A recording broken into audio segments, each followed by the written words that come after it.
Hi guys, аюу цаана. За өнөөдөр өөрийнхөө идэх дуртай snack-астаа бүхэнд хуваалцъя гэж бодоод.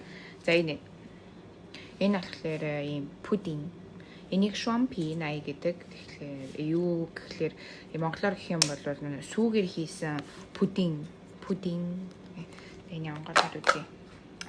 Вау, тэрхний тэгээд тобог энэ Elamide нэр хоол захиалж иддэг аппликейшн тэ made right нэрэсээ ингээд захиалаад идэж болно.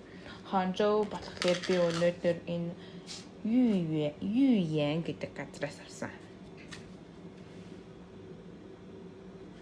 Тэгээд гоё амттай байх гэж найдаж байна. За би очиод халбаа аваад ирье.